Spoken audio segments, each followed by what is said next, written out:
Welcome to the Pulse with Peter B. I'm your host, Peter Biancamano. Let's get you to the pulse on everything you need to know. And I'm shaking and moving today because we are here at the gorgeous Mile Square Theater located at 1400 Clinton Street in the beautiful city of Hoboken, New Jersey. And we are joined by the dance education director here at Mile Square Theater, Sarah Weber Gallo, doing the spirit fingers. I was just shaking my shoulders, but she's, doing it all over The art here. of the gesture. The art of the gesture. I love it, Yes. Sarah. Welcome back to the Pulse. Thank you. It's nice to see you again. We just established that we did this a few years ago, right before the pandemic. Exactly. So, And might I say, you're looking younger and younger than 4 years ago. And here I am getting older and older. well, that's the way it works. Exactly. Yeah. Absolutely.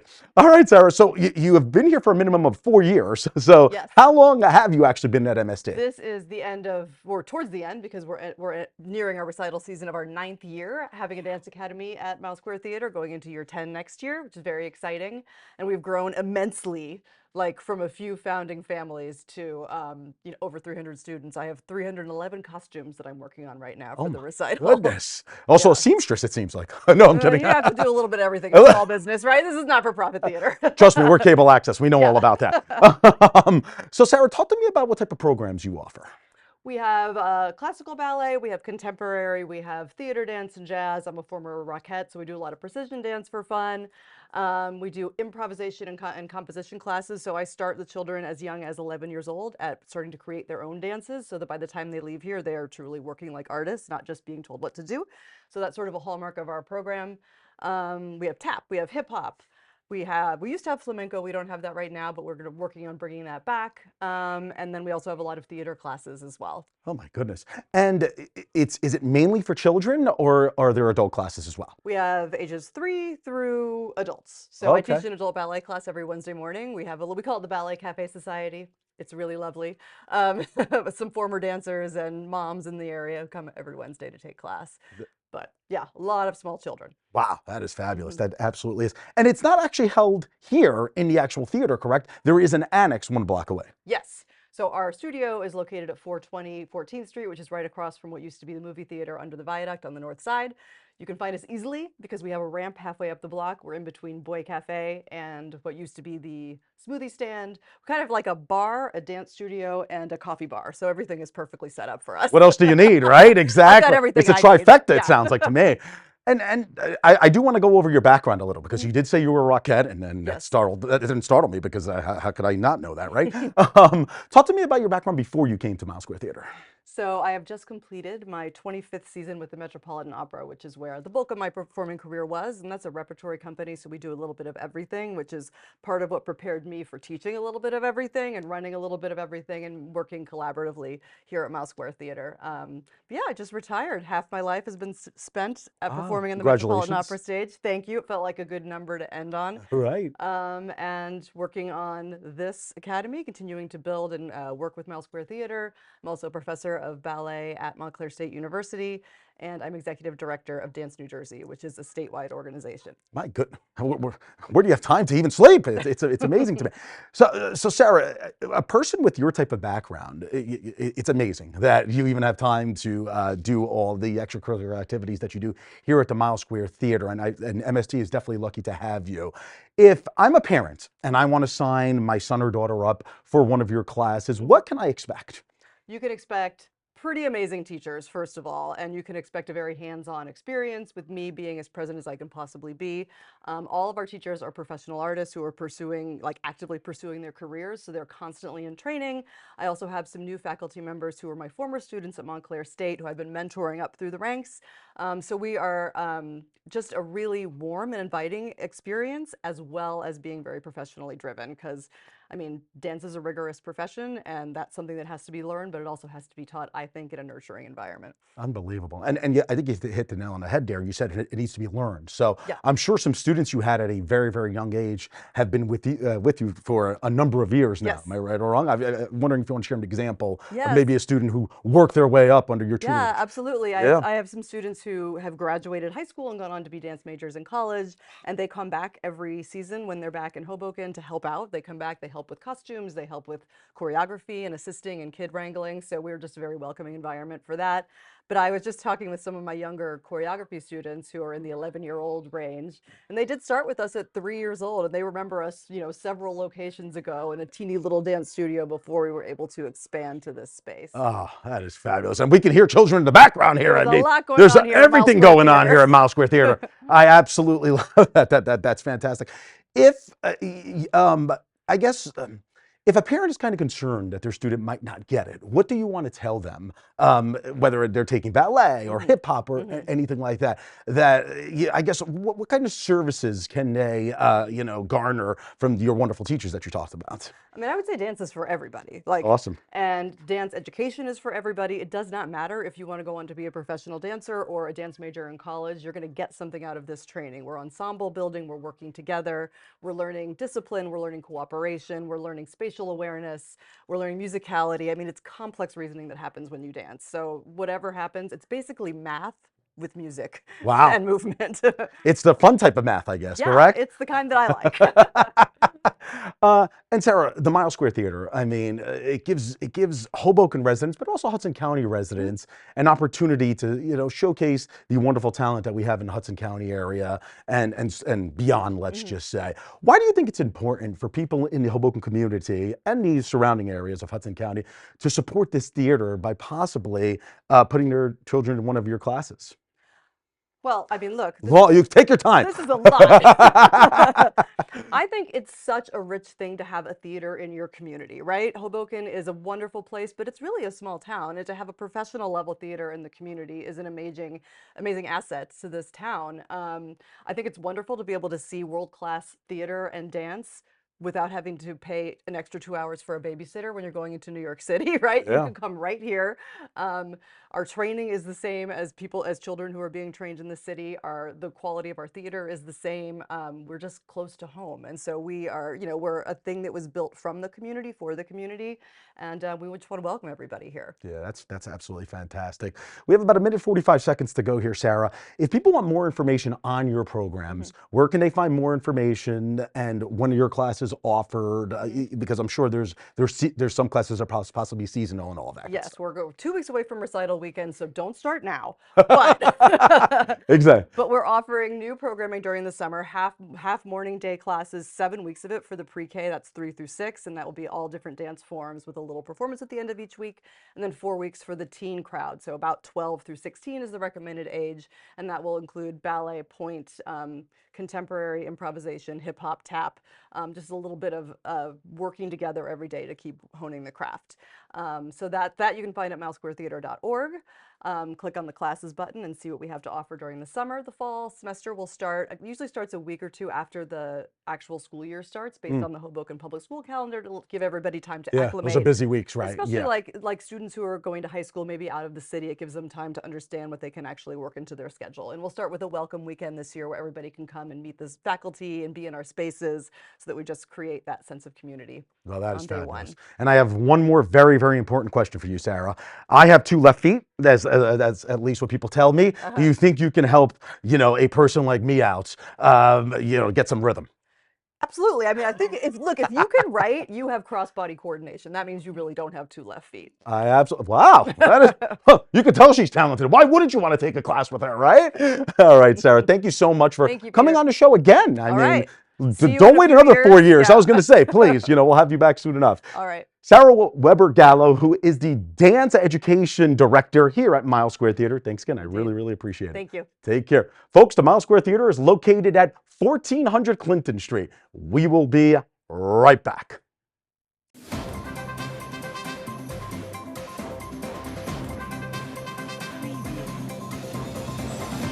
Peter Biancamano, your hostess with the mostest of the Pulse with Peter B. Folks, don't forget to go on our Facebook and our Instagram pages by searching The Pulse with Peter B. and like and follow us on each of those platforms. We're constantly updating those pages with previews of each week's segments and cool stories. Also, if you have any questions, feel free to reach out to our email address at thepulsewithpeterb@gmail.com. Welcome back. I'm your host with the most, not hostess with the mostest like that bum Bianca Mano, and I'm so glad to be joined not by that bum, but by my friend Ron Simoncini, the executive director of the Mile Square Taxpayers Association. Thanks for coming on. Thank you. So you see, you can be friends with me and Cheryl Falk, who I saw sitting in this very chair on your last show. Well, she is my friend, and you are my friend, and we've had a lot to do with the Mile Square Taxpayers Association, not just with Cheryl, panning your initiative, your petition, but also Mayor Bala at the candidates forum for the congressional seat. Actually slammed on the Mile Square Taxpayers Association. So I figured, why don't you get everyone up to speed about why everyone is talking about your wonderful association and then why they're coming after it. So, first of all, honest people can disagree, and I can have respect for Cheryl, and I can disagree with her on an issue and talk it out with her. And she's shown a capacity to do that. And I think she has, a lot of valid points that she makes that we've addressed over time and that we can compromise on and come to an agreement on. I don't understand Mayor Bala. It seems like a real political shortcut just to say, let me demonize the one guy, call him a landlord, demonize him, and let me accept what the other person says no matter what it is, and I don't have to deal with the policy issues. I don't have to actually sit here and figure out what is right to do for my municipality. I just figure out how many votes are on one side of an argument versus another side, and I'll just raise my hand for that. It's hard to respect that. I hear you. Well, the irony there is that the forum was sponsored by many people in town, but one of the big sponsors was actually the Mile Square Taxpayers Association, because I know as a civic-minded organization, you care about the public discussion of policy issues of potential elected leaders, whether it was the incumbent Menendez or the challenger Mayor Bala. So we've not only fostered debate through what the Pulse does, which we've done on several occasions, we've also fostered debate in events that we've held, in open houses and, discussion forums, and certainly through our website. We're interested in this issue. We're interested in resolving an issue that's hurting Hoboken generally, not just the people who own rental housing, but the people who are residents in condominiums, the people who don't have a way of recovering their tax expenses. We're trying to resolve a bunch of issues that have been plaguing the city for years and years, that cost the city money, that create great distraction, and that haven't gotten anywhere. And it's really disappointing that we haven't been engaged with the same level of sincerity that we've approached this problem. Now, to explain some background, and you could fill in if I'm missing any spots, the Mile Square Taxpayers Association put forward a referendum, submitted the required, or more than the required, signatures for the petition in order to appear on the ballot. So what if I'm up to date, what is the next step? So we submitted petitions on May the 21st. Those are going to take some time to count. We submitted over 2,200 signatures on a requirement of 1,342. We'd held off doing that because we had been getting entreaties from different people in government saying we should just work this out. And so rather than pressure this by submitting the signatures and having the question certified for the ballot, and then leaving a very finite amount of time left, we thought, okay, let's listen.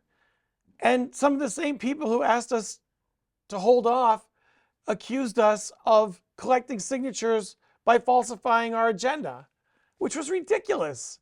So we said, the heck with it. We're just going to submit it. We'll go to the ballot. If somebody in the meantime comes up with something that's a rational reason to withdraw it, we will. And we've had those discussions. We've had that dialogue. We've pointed out why this referendum actually would be inferior to a reform of the rent control ordinance that was broader. But you just, in Hoboken, you dump out a bag of rice on a table and you count every single grain and you try and figure out how you can achieve any sort of connection to that grain. And there's 5 million grains on the table.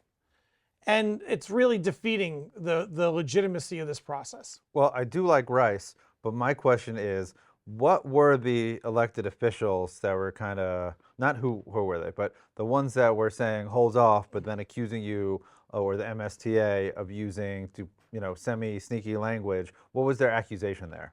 Well, I mean, I don't I don't want to undermine anybody's credibility. No, I'm not saying mention their name. The way that they did to us by impugning our integrity. But the fact of the matter is you've got a set of people who profit from making it seem as though landlords are underhanded. And yet, landlords house all the residents of Hoboken. Landlords are the only people who've come up with a way to contribute to the Affordable Housing Trust Fund through the rent-controlled housing. None of the government officials did that. And it feels quite like this is just, well, the source of that idea is somebody that I don't like, and so therefore I don't like the idea, which is kind of insane. Now, I've heard that maybe the critique is that they're trusting the city with the $2,500 in order to get a temporary one-time decontrol. And what's your response to Well, that? Cheryl said, Mile Square Taxpayers Association doesn't control that money. How do they know what'll happen with it? And the transverse of that argument is, do you want us to collect the money instead of the city? And I think that Cheryl would probably, in her honest heart, would say, well, I think I trust Mile Square more than I trust the city. The city has screwed Cheryl way more than we ever have. So I think that there's some validity to the idea that the tenants don't trust the city with the money that we would cause to generate, which is crazy. And that's where Hoboken is right now. That's how corrupted the situation here is in terms of its politics. I'm not saying the people are corrupt. I'm saying that the view of what the elected official is supposed to do is corrupted. And it's sad, and it's got to stop. I mean, listen, everybody knows, as you said before, I'm friends with Cheryl, I'm friends with you. I'm friends with Cheryl. Yeah, and that she's if not the, then she is the part of the group of principal people. Sorry, part of the principal people that are advocates for rent control and have been activists for rent control on the front lines of this issue. Philosophically, I'm more on your side, as everybody knows out there.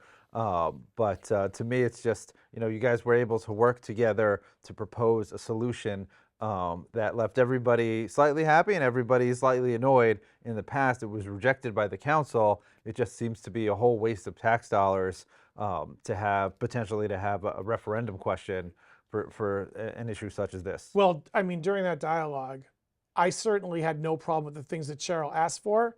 And I asked her what she wanted first. She told me, and I said, Cheryl, even if you can't give me what I want, I'm going to support those things because they're all fair. And I asked for something that was equally fair. And we didn't make any first downs with that, Josh. So I think that's was a really unfortunate outcome. And within the dialogues that I'm having now, the first things that I'll say to any official is, the things that Cheryl asked for last year are my baseline. She gets all those things. Because if you don't have this give and get situation, then you can't possibly call yourself somebody who wants to compromise. So the things that we wanted were things like a guy has a $2,800 rent pre-COVID. COVID comes, he has to rent his apartment. He takes $2,100 because that's all he can get. COVID comes back, that apartment vacates, same apartment, and he can't get the $2,800 now? Who thought that up? Then they decide that they're going to change the regulations for fire escapes, but there's no pass-through. So somebody who's barely eking out a living with tenants who are paying $800 and $900 a month gets a $25,000 bill for new fire escape? Can't pass it through? By pass it through, you mean pass it on to the tenant. The tenant as a cost.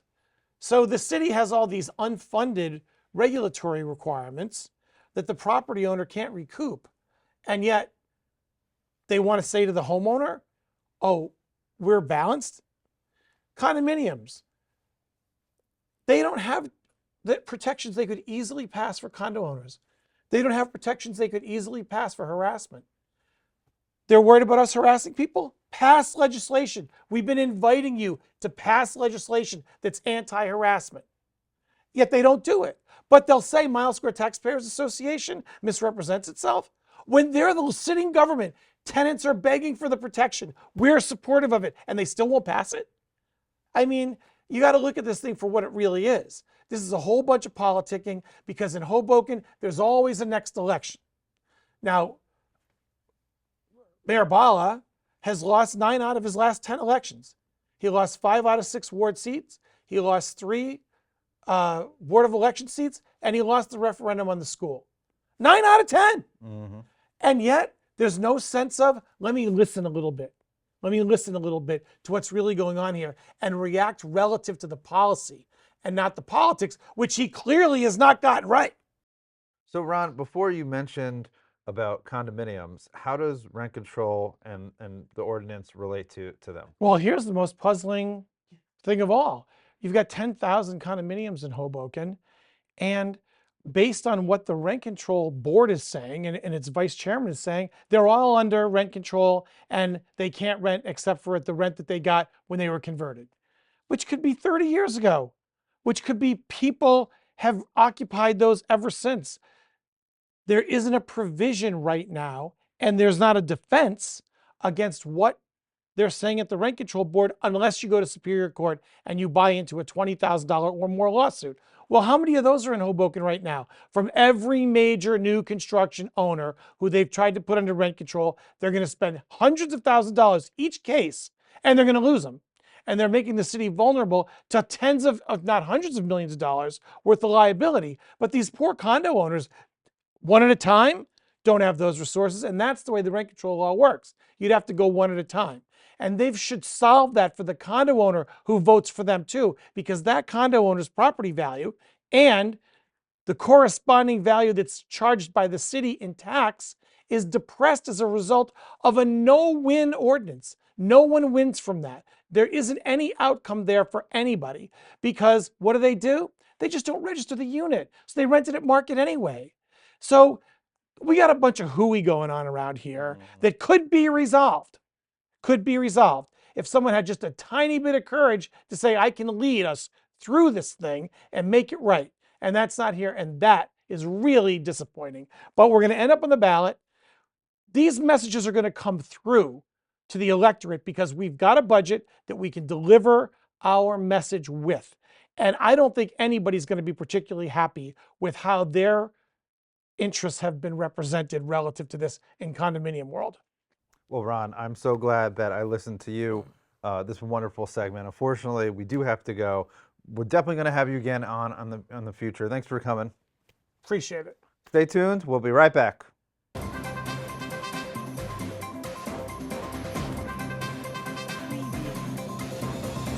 Peter Biancamano back with you.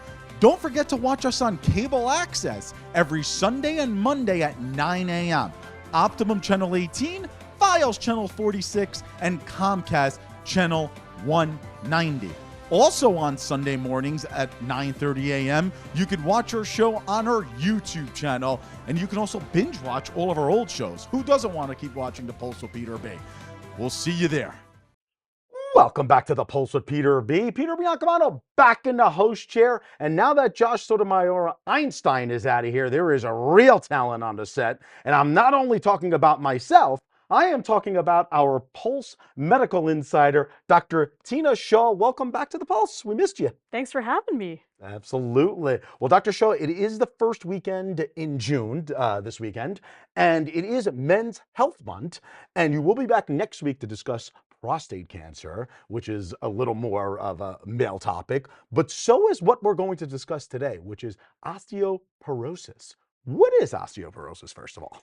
Yeah, and this is shocking, right? Yeah. Normally when we talk about osteoporosis, we talk about this for women after they go through menopause, but osteoporosis actually affects men too, and we really need to make sure that we look at everybody.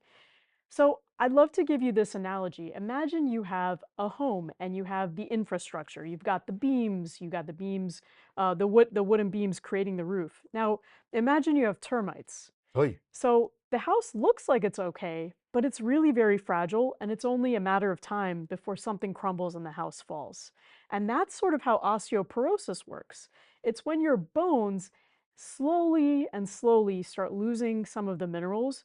So while they still look the same as far as shape goes, they're really fragile, and it puts you at increased risk of having a fracture when you might just be doing something regular, like lifting something up, or perhaps if you were to fall, actually breaking something when you fall. Unbelievable.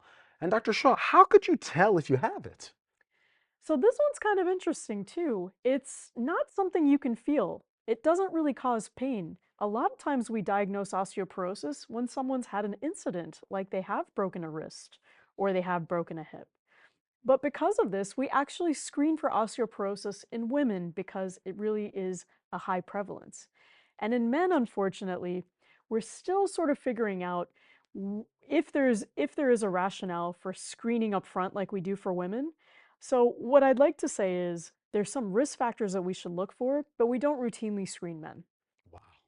And why is that though? Well, I think first of all, men start off on average with more bone mass than women do. And I think there's a factor of hormones that play. So women, when they go through menopause, their estrogen goes down, and that actually leads to some loss of the minerals like calcium in their bones more than men do. But truth be told, we're on the up and up until we hit our early 20s, and then we all start losing bone density slowly by slowly, just women more than men. And Dr. Shaw, that's unbelievable. There can be life-threatening fractures, if I'm not mistaken. So it's super important, whether male or female, that you get screened. That's right. On one side, we never consider that there's this disease that we could really treat and prevent, and if we don't, then we might not be able to walk again. That's the worst case scenario. But on the other side, there's something even cosmetic too. There are several bone diseases, of which osteoporosis is one of them, that actually results in us shrinking as we age. Goodness. So we lose some of I'm that. not looking forward to. I'm 6'3" here. That's the only thing I got going for me here, Dr. Shaw. Let me tell you, is my height. Right, right. But anyway, I'm sorry to interrupt. No, so there are many reasons that we should care about osteoporosis, and it's treatable. Yeah. So, how is it treatable? Well, first let's talk about how we diagnose it. Yeah, So one, if there is a fracture, we often see wrists, hips, as I mentioned, even the spine. We should think about osteoporosis, and we can do a DEXA scan.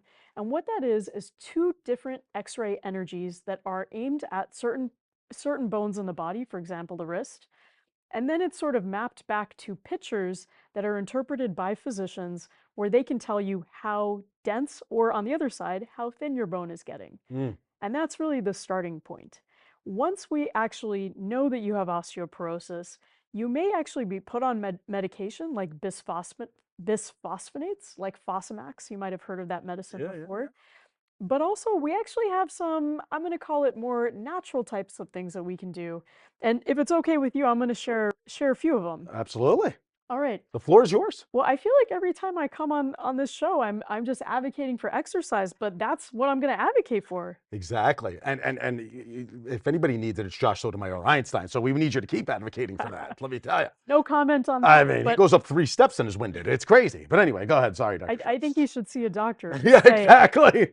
But what I'll say is we're really looking for adults to have 2.5 hours per week of exercise. And exactly, it's doable. But I'm not even talking about cardio. In this case, we're really talking about resistance and weight training. We need to build up our strength in our muscles. And that really helps that weight bearing. The second is actually on the food front, about nutrition. We're talking about two things. We're talking about calcium and vitamin D. So on the calcium front, it's summertime, it's time to eat those leafy greens. So I'm talking about collard greens, bok choy, moving on to, in the green family, broccoli, and even calcium, even fortified things that can help as well for the calcium, like milk, some other dairy products. Even oatmeal is fortified these days. Yeah, no, it's unbelievable. And for vitamin D, we always talk about sun exposure. I know we talked about that in a previous segment, but getting some limited sun exposure, like 15 minutes 3 times a week, is helpful, or even vitamin D supplements. But these are the things we can really do to try and boost up our bones so that we really don't lose minerals and they don't get fragile. Absolutely. Dr. Shaw, we have a little less than a minute here.